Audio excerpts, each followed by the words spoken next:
présentation qui peut durer à peu près 1 heure, si ça vous convient, et ensuite une discussion qui sera à peu près de cette longueur également. Oui, ben, c'est moi qui vous remercie pour m'avoir invité, pour me donner cette occasion de discuter avec vous dans cette ville qui est tellement connue dans le monde et puis que je visite pour la première fois. Et il faut avouer que je suis un peu intimidé quand je pense que l'esprit de Émile Durkheim ici, c'est quand même un fondateur de la pensée sociologique, mais je vais essayer de me ramasser des forces pour quand même présenter ma thèse. Alors, il s'agit de quoi? Je pourrais dire qu'il s'agit en un sens d'essayer de redéfinir ce que c'est que le séculier, la sécularité, je dis en anglais, je ne sais pas si c'est comme ça que ça a été traduit. Normalement, dans les théories de sécularisation, on a pris pour acquis que le séculier, c'est le résultat de 2 développements qui sont reliés ensemble. D'abord, en quelque sorte, la séparation de la politique avec la religion, ou de l'Église et de l'État, le fait que la religion et les églises ne dominent plus la vie politique, etc., de moins en moins. Et deuxièmement, la régression, disons la même disparition dans certains cas de la foi ou de la pratique religieuse. Et si ce sont là les 2 développements qui constituent la sécularisation, on peut très bien comprendre pourquoi ils vont ensemble. Mais moi, j'ai cru qu'il y a un 3e développement qui est très important, qui est négligé si on limite la conception du séculier à ces 2 changements-là. Et c'est ce que j'appelle les changements dans les conditions du croire ou du non-croire. Qu'est-ce que je veux dire par ça? Ça veut dire que, en quelque sorte, les conditions dans lesquelles quelqu'un est attiré vers, est amené à continuer la foi de ses ancêtres, ou bien à en sortir, les conditions dans lesquelles quelqu'un peut être amené à se convertir à une autre croyance, que ce soit de la religion à l'athéisme ou inverse, les conditions dans lesquelles quelqu'un pourrait commencer une nouvelle recherche spirituelle, etc., ces conditions sont très très différentes aujourd'hui par rapport à ce qui existait il y a 1 siècle, 2 siècles, 3 siècles, c'est-à-dire les discontinuités sont de plus en plus marquées au fur et à mesure que l'on remonte dans le passé. Et donc je voulais, mon essai, c'est un peu de définir quels sont ce 3e palier des changements, parce que lorsqu'on les prend en considération, je crois que tout le paysage paraît sous un jour très différent. Par exemple, on n'est plus, je crois, tenté de parler d'un retour du religieux, mais plutôt d'un changement de normes spirituelles, religieuses, spirituelles ou religieuses, parce que ces 2-là, d'abord, un des facteurs, des choses qui a changé, c'est qu'une division très claire entre la religion et le spirituel n'est plus très claire de nos jours, quelque chose qui a été clair par le passé. Bon, alors je vais essayer de décrire et d'expliquer à la fois, à mon sens, comment ces changements ont eu lieu et en quoi ils consistent. D'abord, oui, et il faut dire que, de prime abord, ce ne sont pas des changements qui mènent d'une homogénéité au départ à une autre homogénéité au point d'arrivée. Au contraire, c'est une tendance qui a partiellement transformé le champ du croire, non-croire religieux et spirituel, mais pas complètement, qui a provoqué une réaction par beaucoup de gens qui n'acceptent pas, qui sont très troublés par ce changement, et donc qui nous donne une situation très conflictuelle. C'est pas une description entière de la situation vers 1500 et la situation vers 2000, une autre description aussi homogène, au contraire. Bon, alors, essayons de suivre un certain nombre de changements et je vais les mettre dans deux catégories, pour commencer, deux grandes catégories. Le désenchantement, d'une part, et deuxième catégorie, je n'ai pas de mot pour ça parce que j'ai un mot anglais, mais je n'arrive pas à traduire en français. J'en arrive là dans un instant. Prenons d'abord la première catégorie, le désenchantement. Alors c'est un terme que vous savez qui a été introduit par Max Weber, Entzauberung en allemand, et qui a été utilisé par Marcel Gaucher, désenchantement du monde. Mais même Weber n'a pas pu l'utiliser de façon absolument univoque, ça flotte un peu. Et je voudrais mentionner, donc je vais essayer de discerner trois dimensions ou trois niveaux du désenchantement.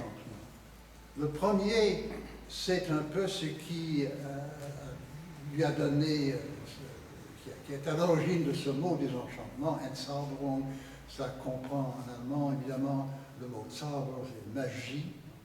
Alors, il y a des changements. Alors, je dis quelque chose de très compliqué ici, parce que ce n'est pas ça. Je veux dire, la disparition de phénomènes, comme la croyance dans les esprits, dans les forces, en quelque sorte, morales dans l'univers, et dont les phénomènes qui ont disparu ont été groupés par la suite sous la rubrique magie. Mais la magie est quelque chose de très spécifique. C'est un peu une histoire, disons, une création d'une certaine histoire, d'un certain développement. Et quand les anthropologues s'en vont dans d'autres civilisations, en Afrique, etc., Evans Pritchard, Magic among the Azande, etc., the Newer, c'est quelque chose de très différent.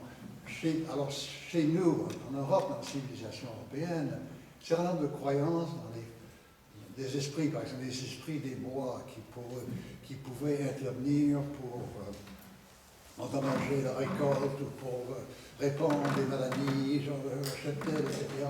Il fallait éviter ça, puis il y avait des pratiques comme passer autour des frontières de la paroisse en portant des sacrements pour essayer de tenir ça à l'écart. Ce genre d'esprit potentiellement maléfique, c'est un exemple frappant, très important de ce qui a été balayé, ce qui a été enlevé, et dans le processus qu'on appelle désenchantement.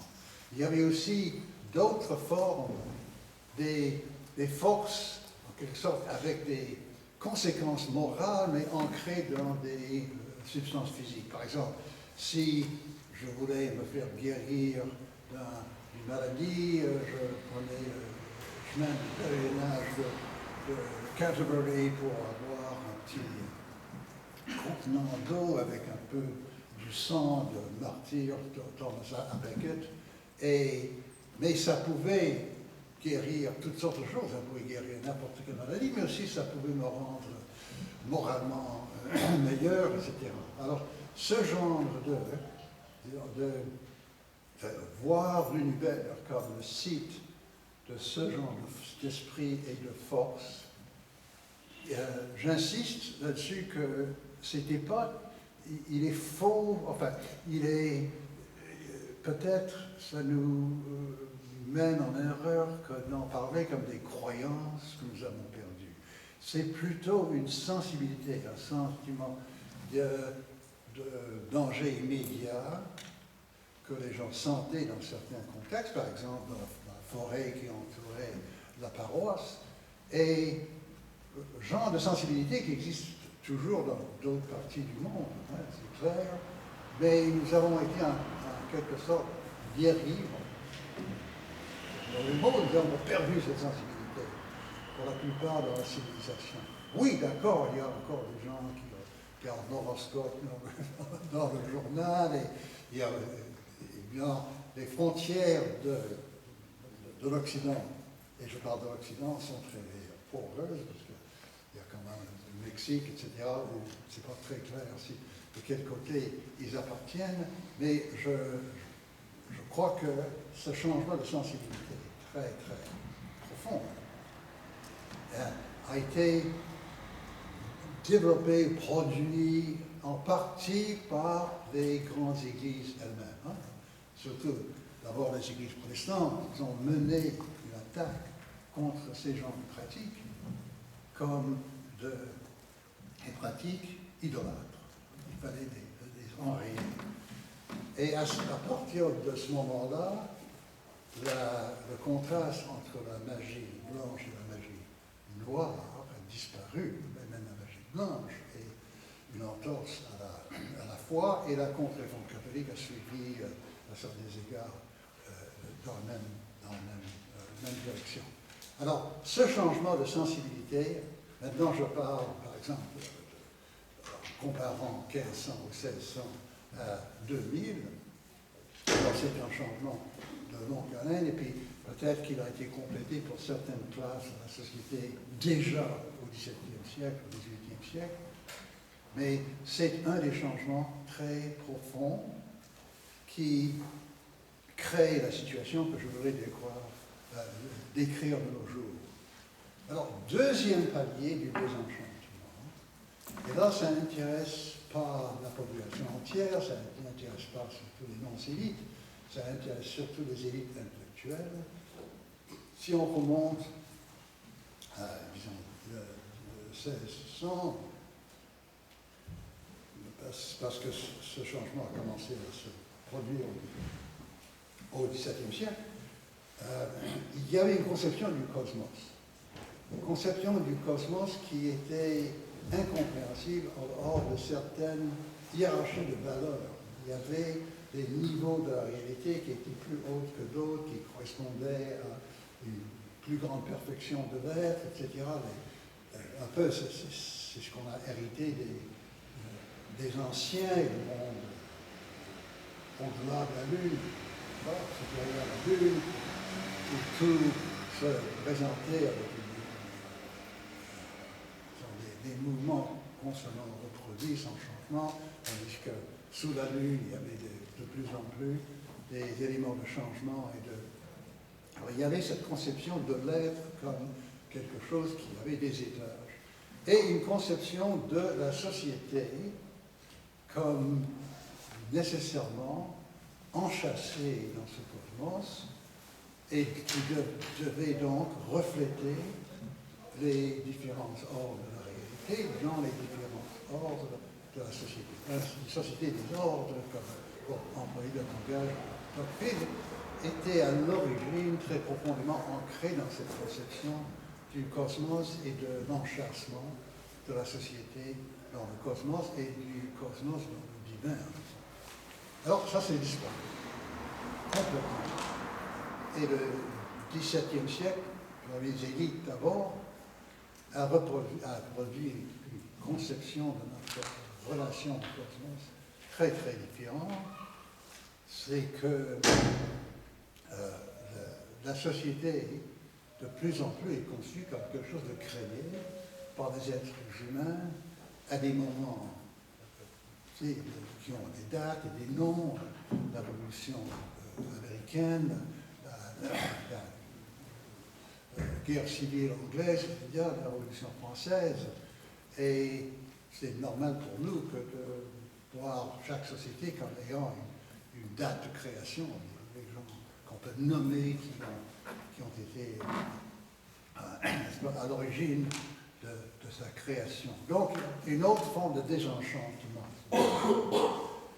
Et troisièmement, le troisième niveau, le troisième, disons, phénomène qui est relié à tout cela, c'est le fait que les rites de passage, et ça c'est le troisième changement dans le sens que c'est le plus récent des trois qui s'est entendu plus récemment, les rites de passage sont de plus en plus déliés de certaines églises ou formes religieuses. Les gens de nos jours ont souvent s'inventent des cérémonies de mariage, ne baptisent pas du tout, ou peut-être ont une autre cérémonie laïque de l'entrée en vie. C'est moins fréquent pour les enterrements, c'est pour la fin de vie. Beaucoup, la plupart des sociétés que je connais, il y a plus de recours à des messe ou des services religieux à l'occasion de la mort, mais quand même, il y a ce désemboîtement, désenchâssement, des rites de passage. Je me souviens d'avoir lu, pendant que je faisais une lecture pour l'âge séculier, c'était un livre sur l'histoire de la religion en France, et puis je pourrais le retrouver, mais ça prendrait trop longtemps, mais le commentateur relève le fait que quand, à certaines parties de la France, au XIXe siècle, certains gens ont refusé de baptiser leurs enfants, la réaction des voisins, ben, ils ne seront pas des êtres humains, c'est comme des traités comme des bêtes. C'est pas, humainement, on ne peut pas rentrer dans la race humaine de façon plénière, à moins d'avoir une certaine cérémonie, et cette cérémonie faisait nécessairement partie d'une religion établie. Alors maintenant, les cérémonies, il y en a, mais il y a, ce n'est plus situé à l'intérieur nécessairement de la vie d'une église. Ou bien ça l'est, mais ça n'a plus la signification. Par exemple, dans les pays scandinaves, il y a un phénomène extraordinaire. C'est extraordinaire pour les Français, parce que c'est une autre façon de voir, où une grande partie de la société fait partie de l'Église, font baptiser leurs enfants, se marient à l'Église, etc. Mais ils ne voient aucune conséquence pour leur croyance. Ils peuvent être complètement athées, etc. Mais c'est normal de passer à travers ça. C'est une espèce de conformité à la vie sociale, mais ça n'a aucun sens religieux. Alors c'est Grace Davy a inventé la phrase belonging without believing. Et ensuite, il y a des gens qui ne vont jamais à l'église, mais qui sont vaguement chrétiens. En Angleterre, par exemple, c'est believing without belonging. Sans appartenir. Alors, ce sont trois changements qui ont créé une situation que je voudrais décrire de la façon suivante. Une situation que j'essaie de décrire avec le terme, le cadre immanent dans le livre. C'est si on pose la question, comment se comprend, se conçoit, disons, le contexte dans lequel nous vivons tous, contexte cosmique et contexte social, et j'insiste, notre compréhension de ce qui nous est commun, disons, des facteurs admis par tout le monde, indépendamment de croyances spéciales, spécifiques qu'on pourrait avoir par-dessus ce contexte minimum. Je dirais que le monde que nous partageons, que nous sommes conscients de partager tous, est un monde qui, sur le plan cosmique, et le monde tel que décrit par Newton et d'autres par la suite, est un monde de lois naturelles sans aucune signification morale, d'une part, et d'autre part, des sociétés constituées par des constitutions créées par des conceptions éthiques, des règles éthiques, etc., aussi inventées par les êtres humains. Donc, une société qui n'a plus aucune dimension d'enchantement.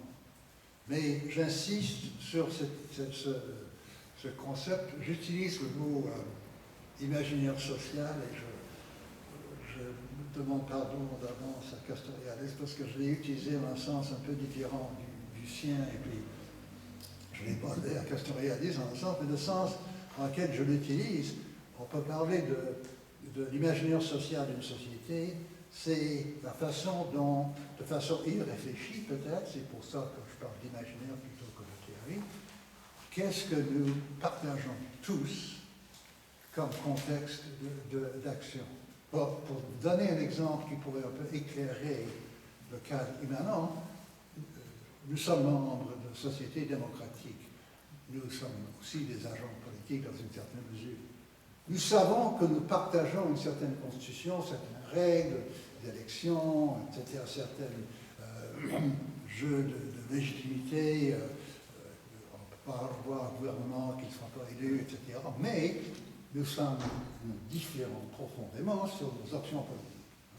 Alors nous sommes conscients que malgré la lutte que nous menons les uns contre les autres, que nous partageons ce contexte. De la même façon, je crois que dans le monde occidental moderne, nous sommes conscients que ce que nous partageons avec tous les autres, c'est un peu ce minimum dont j'ai parlé tout à l'heure, le cadre immanent.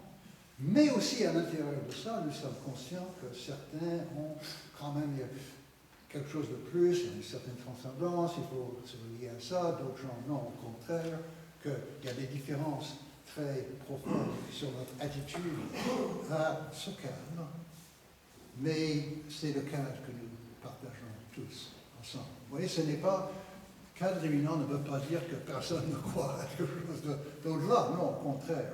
Mais c'est que nous sommes conscients d'habiter un monde social, monde naturel, où ce que nous partageons tous est un monde qui est en quelque sorte délié, sans contact avec la transcendance, quelle que soit notre habitude.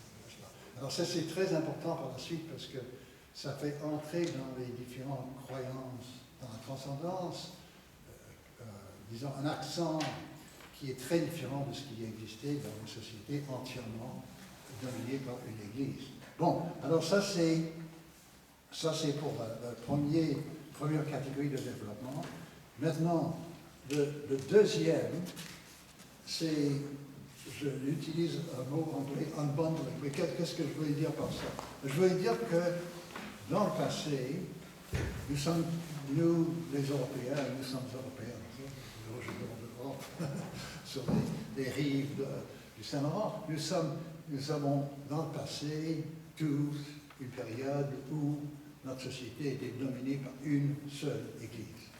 Et même après la Réforme, c'était une autre église, peut-être une église qui avait rompu avec l'église catholique en Allemagne, etc. Mais c'était des États dominés par une confession. Ou s'il y avait partage inévitable comme en Hollande, etc., il y avait la pilarisation, tout le monde, en quelque sorte, les citoyens se groupaient autour des églises pour faire toutes sortes de choses, pour organiser des loisirs, pour organiser des pèlerinages, etc. Alors, c'est ce faisceau de différents fils qui a été délié. C'est le fait de les délier que j'appelle unbundling. En anglais, bundle, c'est quand on met beaucoup de choses ensemble, et unbundling, c'est séparer. Donc, alors je prends pour exemple quelque chose qui est dans mon expérience directe, parce que ce développement est très tardif au Québec.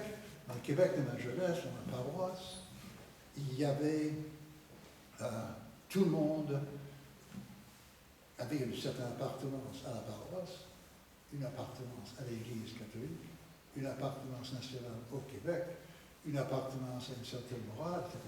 Et tout cela était relié ensemble, n'était pas séparable des gens. C'était une sorte de bundling, je trouverai le mot français, une sorte de bundling qui a été défait par la suite. Une autre qui est un peu reliée, peut-être le premier vu de notre angle, c'est les différentes activités de la vie spirituelle. Et encore une fois, dans cette même paroisse, il y avait des gens qui avaient une dévotion spéciale à la Vierge, faisaient partie de la paroisse, organisés par la paroisse. Il y avait des pèlerinages à Sainte-Anne de Bellevue, organisés par la paroisse, faisant partie de la paroisse, il y avait des activités de jeunes, etc., etc., etc.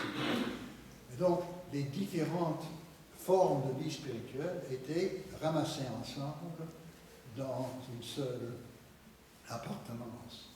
Alors maintenant, je prétends que ce qui caractérise pour une bonne part notre vie spirituelle de nos jours, c'est le contraire. Donc, je suis catholique, je vais à la messe. Mais je m'intéresse à la méditation, je fais du yoga, peut-être je fais des voyages qui ont quasiment la signification de pèlerinage, mais qui ne sont pas des pèlerinages à Saint-Jacques-de-Compostelle, etc., etc. C'est tout ça est éclaté, c'est peut-être le mot français que je cherche, un éclatement des différentes formes d'appartenance d'une part et des différentes activités spirituelles d'autre part. Hein. Bon, alors c'est le deuxième grand changement qui caractérise, je crois, notre situation actuelle. Et maintenant, on peut voir, on peut essayer de regarder qu'est-ce qui a amené ce changement-là, ce changement d'éclatement. Est-ce que je peux utiliser le mot dans le sens que je viens de dire? Qu'est-ce qui a, en quelque sorte, poussé cela? Ben, bien des choses et certains développements à très long terme, mais ce phénomène-là, ce développement-là a été très fortement accéléré par les développements d'après la Deuxième Guerre mondiale dans le monde occidental. Je prétends que le fait de délier ces activités dans les sociétés que je connais, bien, le cas du Québec, c'est après 1960, mais ça c'est plus tardif, mais le cas de l'Angleterre, c'est après la Deuxième Guerre mondiale, et c'est le cas dans beaucoup de sociétés que je connais.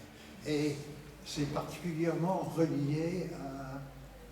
Bon, c'est ma thèse, la théorie, je peux l'avoir complètement tort, mais on va en discuter. C'est le fait qu'une nouvelle éthique s'est répandue, l'éthique que j'appelle de l'authenticité, l'éthique qui dépend de l'idée suivante que chaque être humain a sa propre façon d'être humain, et l'éthique, l'élément éthique, c'est qu'il faut trouver sa propre façon et développer cela, et non pas tout simplement accepter le conformisme des parents, de la société, etc. C'est une lutte pour se trouver personnellement. Maintenant, c'est une éthique qui a été lancée en quelque sorte dans l'ère romantique. C'est Herder, un de mes auteurs favoris, qui a été à l'origine de ça. Jeder Mensch hat sein eigenes Maß, chaque être humain a sa propre mesure. Et ça a été pendant longtemps une éthique de, disons, les élites culturelles, les élites artistiques, etc. Une facette de cela, c'est que depuis 2 siècles, depuis 2 siècles et demi, une importance énorme est mise sur l'originalité d'une œuvre d'art. Une œuvre d'art qui n'est pas originale. Ce n'est pas vraiment une œuvre d'art. Si on contraste ça avec Rubloff ou les peintres d'icônes, c'était tout le contraire. Il fallait faire exactement ce que l'œuvre exigeait. Mais quelque chose s'est passé après la Deuxième Guerre. Et grâce aux années 60, enfin, à travers les années 60-70, il y avait la généralisation de cette éthique-là. Les expressions do your own thing, your own thing, etc., sont devenues courantes. Et c'est un peu, ça fait en partie cela qui a amené cet éclatement multiple. Certains gens ont quitté les églises, d'autres ont participé, mais avec seulement dans certains aspects, d'autres encore ont commencé à rechercher d'autres formes de spiritualité, etc. Et puis, une autre facette de tout cela, c'est l'invention de nouvelles formes, une espèce d'alliage du bouddhisme avec le christianisme, ou une façon d'adapter les religions orientales, ou bien d'autres combinaisons. Et là-dedans, il y avait la révolution sexuelle, la libération sexuelle des années 60 et 70, qui joue un grand rôle. Certainement, ça a accéléré le décrochement des églises de la part de beaucoup de jeunes. Et on pourra continuer à parler de ça, mais le résultat en est un monde où il y a énormément de chercheurs, c'est des gens qui sont à la recherche d'une certaine spiritualité, et immédiatement je commence à utiliser la spiritualité dans un sens plus large que celui qui était courant auparavant, mais c'est une adaptation un peu au changement du champ même. Autrefois, la vie spirituelle, ce serait pas nécessairement la religion catholique, chrétien, mais le bouddhisme ou la recherche, l'hindouisme ou différentes formes de yoga. Maintenant, on peut parler de recherche spirituelle chez des gens qui n'ont pas vraiment de croyances théologiques ou métaphysiques très formées, mais qui veulent chercher des racines de leur être, qui veulent chercher des sources de leur vie morale à un niveau plus profond, alors qui réfléchissent là-dessus, qui font de la méditation, qui font certaines formes de discussion. Alors, le spirituel s'est éclaté et en même temps, la ligne très claire entre le spirituel et la religion vraiment disparaît. Les gens, beaucoup de gens disent, on dit ça en anglais, I'm spiritual but not religious, je suis spirituel mais pas religieux. Et on sait très bien ce qu'ils veulent dire, je n'accepte pas l'autorité des églises, je n'accepte pas la réglementation de la vie qui vient des églises, mais je suis à la recherche de quelque chose. Thomas Hadek, avec qui j'ai eu des discussions, un prêtre tchèque, nous a dit la religion la plus répandue en République tchèque, c'est une des sociétés les plus athées de l'univers. Après l'ex-DDR, c'est pas le nom de l'année. Il dit, c'est en anglais, something is, quelque chose is, c'est-à-dire, parce que beaucoup de gens disent, oui, je ne suis pas croyant, je pourrais même dire agnostique, mais je crois qu'il y a quand même quelque chose de supérieur auquel les hommes doivent trouver un rapport. Alors c'est de quelque chose-isme, c'est la recherche de quelque chose du transcendance qui est très peu définie. Bon, ça c'est une situation que Hans Joas, le sociologue allemand, définit dans son livre Glaube als Option, la foi comme option. Ça ne veut pas dire que les gens choisissent de façon complètement arbitraire, mais non, ça veut dire que tout le monde, quand on entre dans un certain chemin spirituel et religieux, on se sent attiré, on se sent en quelque sorte quelque chose qui nous invite, et puis, mais ce qui préside à notre acceptation de l'invitation ou non, c'est dans un contexte où on est conscient qu'on ne partage pas ça avec tout le monde, que c'est une option qui pourrait même être, dont je pourrais même être le seul à l'adopter. C'est ça la conception de foi comme option. Ok, alors, ça c'est un développement, disons, une tendance qui continue à se développer dans notre société. Même dans les sociétés très non-croyantes, très athées, comme la République tchèque, il y a des gens qui sont à la recherche. Et recherche de quelque chose. Du moment où la religion cesse de peser très lourd sur eux, à travers les sociétés entièrement professionnelles, ils sont peut-être plus aptes et plus prêts à avouer qu'ils sont à la recherche de quelque chose. Hein? Et certains le trouvent dans le christianisme, certains le trouvent dans d'autres religions, certains le trouvent dans le nietzschéisme, il y a vraiment une gamme énorme. Or, ce n'est pas le cas de tout le monde, c'est évident. C'est évident que ce développement-là, c'est, on pourrait dire, la fin de la chrétienté. C'est la façon de définir ce développement que je viens de vous décrire. Chrétienté, qu'est-ce que c'est la chrétienté? La chrétienté, c'est une société où tout est, enfin dans l'idéal, où tout est l'expression de la foi chrétienne. La politique, l'art, la culture, l'architecture, etc. Hein? C'est une espèce de tout qui est soi-disant cohérent. Alors, le grand fait de notre histoire, nous les Occidentaux, nous les Européens déplacés de l'autre continent, c'est que nous émergeons tous d'une chrétienté où tout était relié ensemble. Puis il y avait des affaires merveilleuses, il y avait Divine Comédie de Dante, Cathédrale de Chartres, etc. Mais il y avait aussi des inconvénients qu'on pourrait discuter par la suite. Mais on est conscient de de déconstruire ça. Alors, il y a des gens pour lesquels cette déconstruction est navrante, est une source d'anxiété terrible, et on peut les comprendre. On peut les comprendre. Il faut les écouter un peu. Et c'est surtout le fait de l'éclatement, de unbundling, comme je parlais tout à l'heure, qui semble pour eux complètement inacceptable. C'est-à-dire qu'il n'y ait pas de morale qui soit ancrée dans une métaphysique, qui soit ancrée dans une croyance en Dieu, dans une religion. Leur conception entière de ce que pourrait être un ordre qui maintient une société, une civilisation, c'est un ordre qui est de cette façon ancré dans quelque chose de plus grand.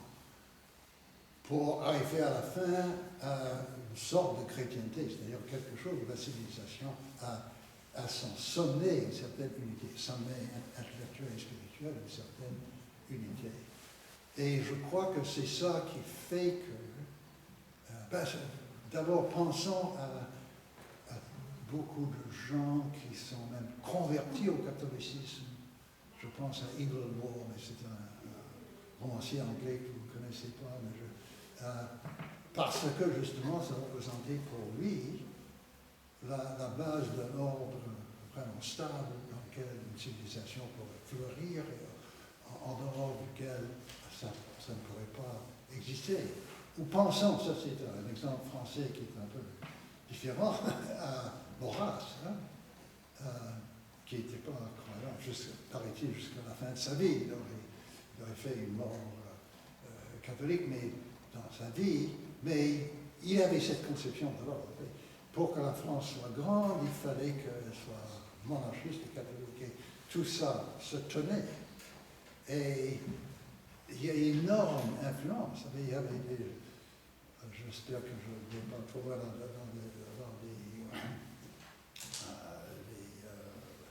excès, mais le grand poète anglais, T.S. Eliot, admirait énormément Maurras, justement pour cette raison. Alors, cette mentalité est très très forte et il faut la comprendre.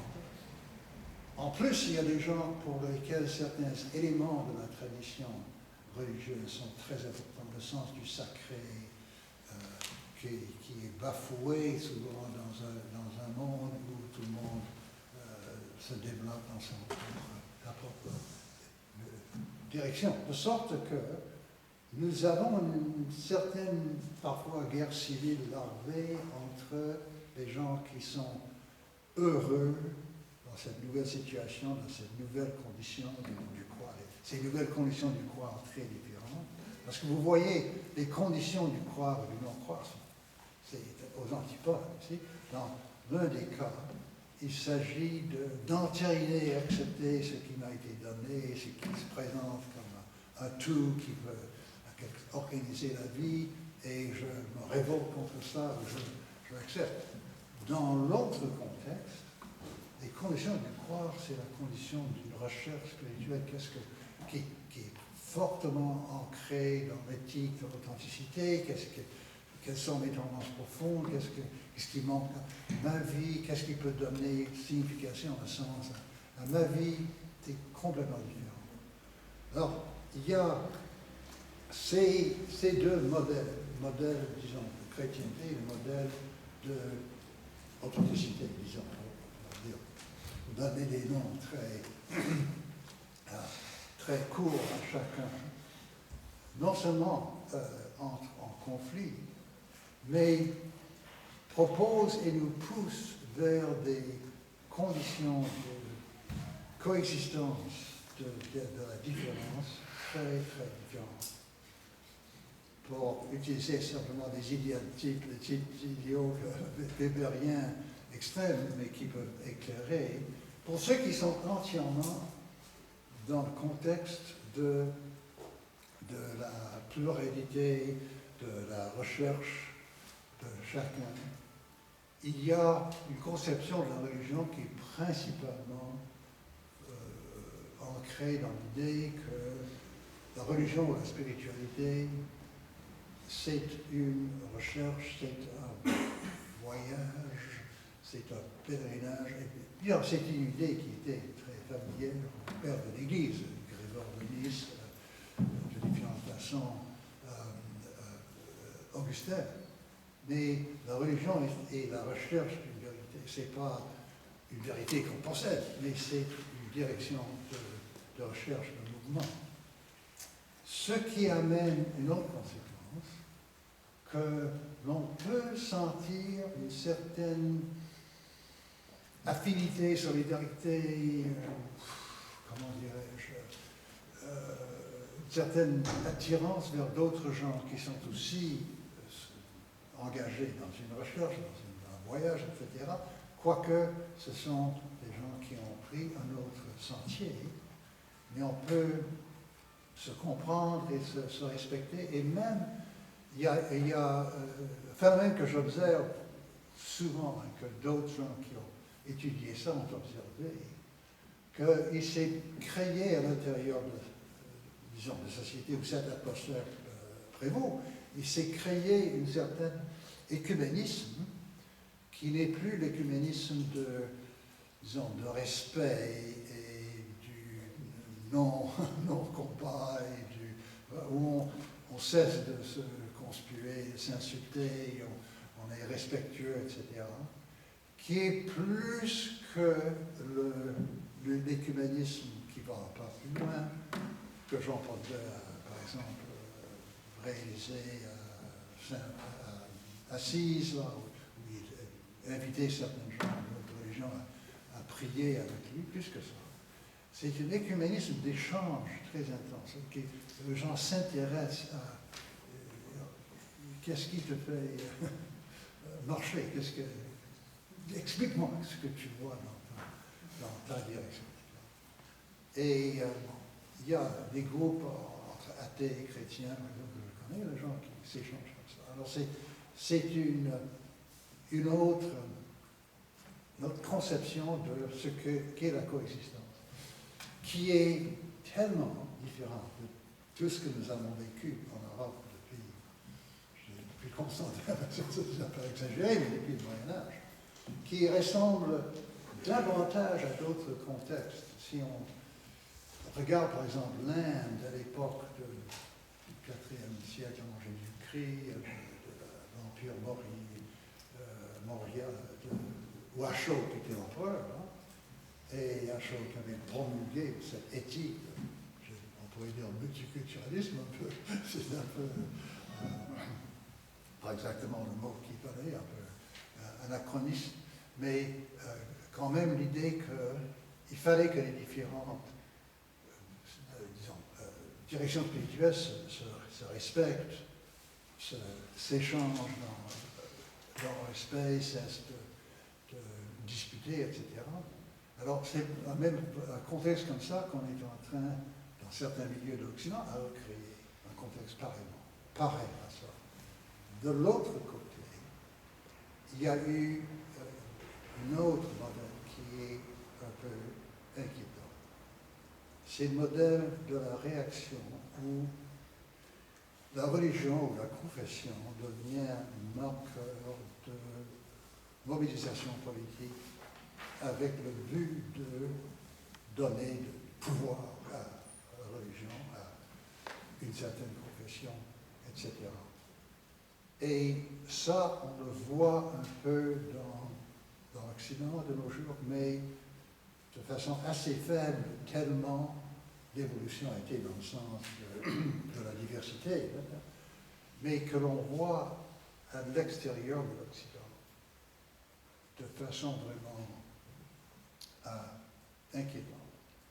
Et bien, dans le monde musulman, c'est peut-être le plus clair que, et là c'est toujours comme,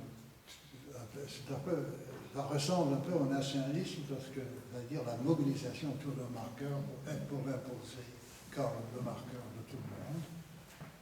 Mais comme tous les phénomènes nationalistes ou quasi-nationalistes, ça se conçoit comme réaction. On nous a agressés et il faut riposter. L'Occident, le colonialisme, l'Angleterre et la France, dans le monde arabe, etc., nous ont attaqués, dominés, empêchés de nous développer comme il fallait, etc. Et il faudrait se mobiliser pour contrecarrer cela. Et pour cela, il faudrait créer une identité très claire. Et là, on a, si vous voulez, souvent, on pourrait dire un islam de l'identité plutôt qu'un islam de la spiritualité. C'est parce que c'est toujours un fait que ce genre de mouvement rétrécit énormément le champ de la spiritualité reconnue en islam. C'est-à-dire, ils s'en prennent aux soufis, s'ils sont sunnis, ils s'en prennent aux chiites, ils s'en prennent à tous ceux qui n'acceptent pas la discipline et, disons, la constitution d'un marqueur étroit autour de certains aspects de la religion de l'islam aux dépens d'autres. Alors, on a, justement, dans le monde musulman, on a une espèce de conflit qui est parallèle à celui que je viens de décrire en Occident, mais avec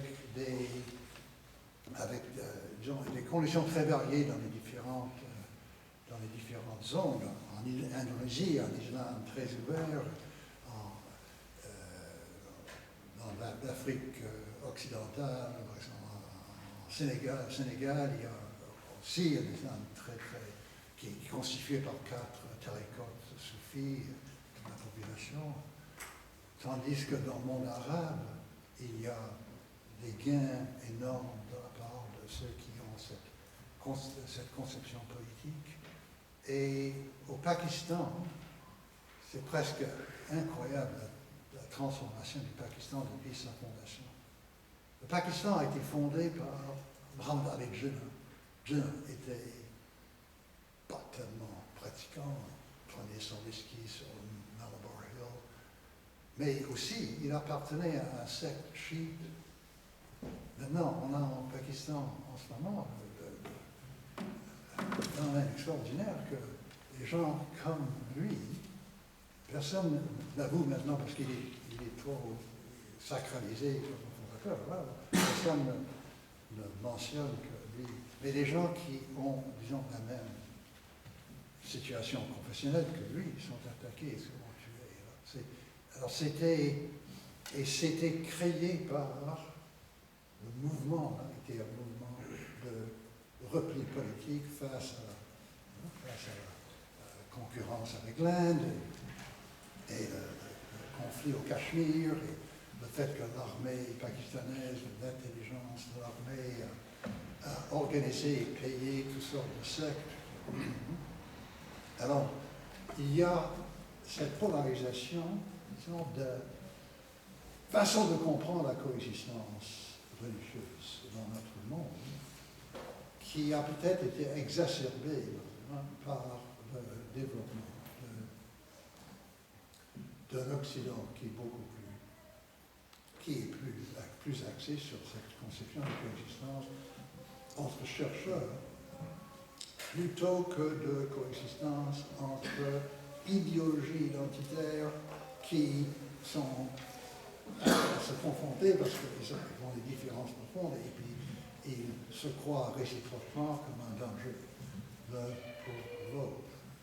Il y a donc une polarisation extraordinaire des modèles de coexistence et c'est presque un renversement. C'est-à-dire l'islam au XIXe siècle, avec toutes ses différences dans les différents pays, dans chaque pays, en Inde par exemple, c'était la profusion de la diversité où les gens coexistaient les uns avec les autres, où il y avait même des castes en Inde. On ne savait pas s'ils étaient hindous ou musulmans parce que c'était tellement mêlé avec les deux. Hein? Tandis que l'Europe avait cette religion conventionnelle assez crispée qui était imposée dans plusieurs pays. Et maintenant,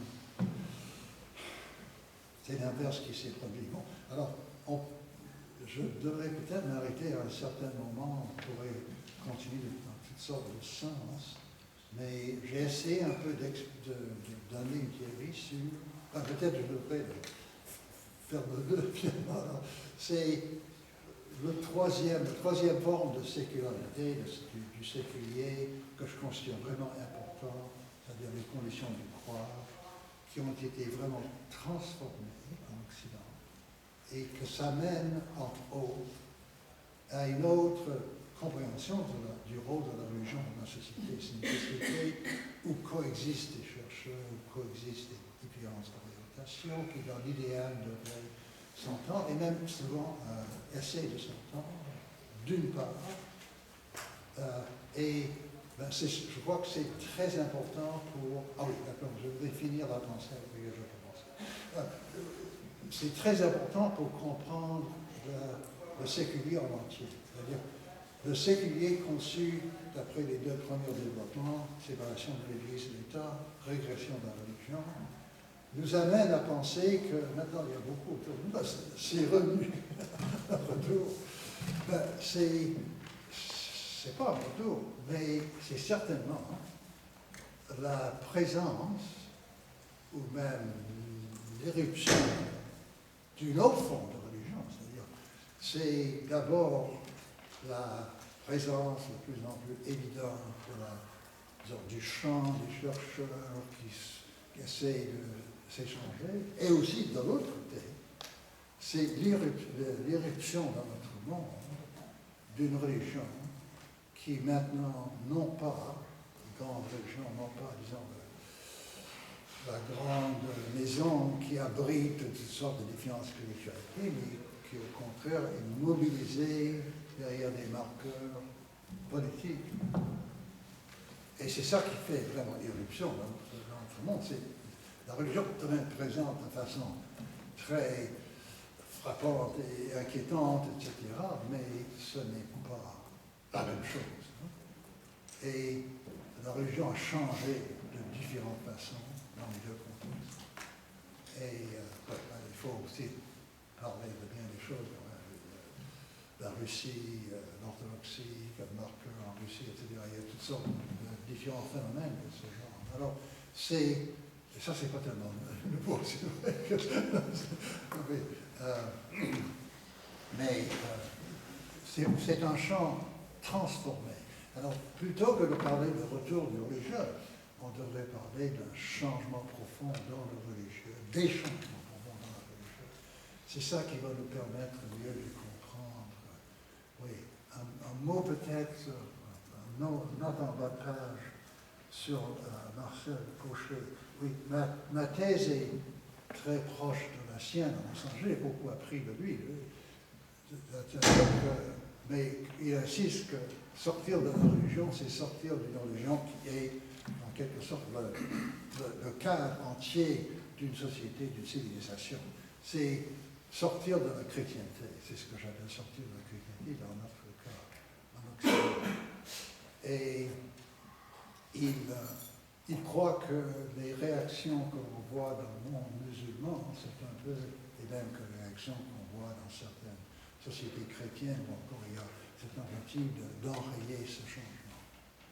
Et je crois qu'il y a bien d'autres choses qui, je ne suis pas tout à fait d'accord avec lui là-dessus, parce que je crois qu'il y a bien d'autres choses qui interviennent dans le cas du rapport avec l'islam, y compris la colonisation, les empires. Il y a toute une dimension du problème là qui fait que c'est très... Enfin, il faut vous dire pourquoi je pense ça. C'est que si on regarde le monde arabe, il est clair que le sentiment de devoir se mobiliser contre le colonisateur a d'abord été exprimé par les idéologies du socialisme arabe, Nasser, le Parti Baath, etc. Et ce n'est que plus tard, et pour une bonne part à cause de l'échec de ces mouvements de créer des sociétés vraiment acceptables, que, dans certains cas des frères musulmans, dans d'autres cas d'autres mouvements, musulmans du genre que je viens de décrire ont pris la relève. Et petit à petit, on voit que les mouvements issus de l'islam un peu très étroit et militant, etc., ont pris la relève de ces mouvements, dirait-on, laïques, enfin, laïcistes, ou enfin, organisés autour de la langue arabe plutôt qu'autour de la religion, ont pris la relève en essayant de montrer que nous sommes capables de mener la lutte. Mais c'est la lutte contre l'Occident, la nécessité, soi-disant, de cette lutte-là, a préexisté. Donc, ce n'est pas, c'est en fait trop simple que de comparer la religion ultra-orthodoxe, la forme ultra-orthodoxe, au phénomène similaire chez nous. Mais il y a quelque chose de beaucoup plus complexe, mais enfin, c'est certainement un facteur. Bon, alors est-ce que je vous ai mêlé plutôt qu'expliquer? Peut-être on devrait.